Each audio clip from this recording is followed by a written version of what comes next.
of source energy knowing you, loving you, recognizing all that you were before you came in this body, and all that you are now that you are in this body, and all that you are becoming as a result of these fantastic life choices that you are making.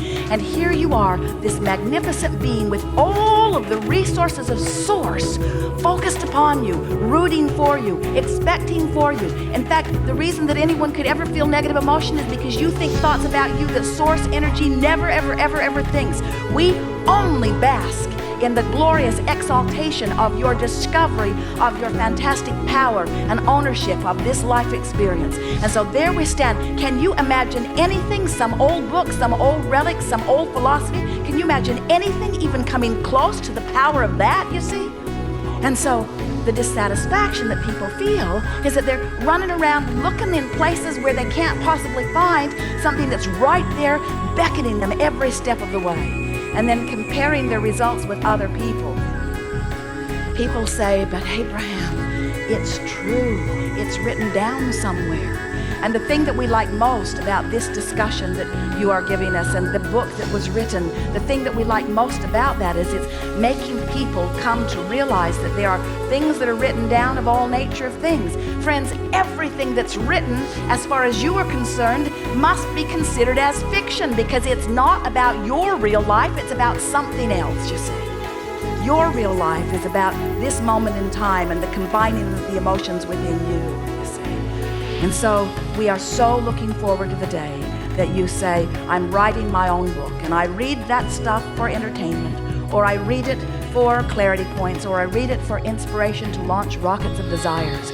But never ever again am I going to use anything outside of me as guidance when source energy pulses within me every moment of every day, calling me from where I am to the best possible place that I can be in this moment. Source never says to you, and what are you doing there? Source never says to you, you shouldn't be there, you've been there too long, what's taking you so long? Source just knows who you are unequivocally and pulses that vibration never-endedly, so that you have the opportunity of catching up to that which you have become on your way to launching more and more and more. You cannot get it done, and isn't that wonderful? You eternal, blessed being.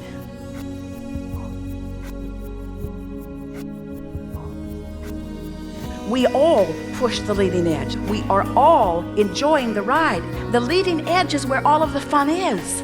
The leading edge, that feeling of adventure, is where it all is. That feeling of wanting something just beyond what I'm ready to allow, and then the quest to come into alignment with it, and then the ecstasy of achieving it, and then the satisfaction of a new vantage point with new contrasting points that cause another launching, and then the recognition that I'm not quite there, but the knowledge that I can get there, and then the ability and capacity to come into alignment with it, and then the thrill of getting close to it and finding myself coming into alignment, and the feeling of the contrasting experiences as it clicks into place, and then the satisfaction of watching all universal forces rush in around to give me the manifestation of it, and then the satisfaction in recognizing what I've done, and then the adventure of the now new contrasting experience which gives birth to the next.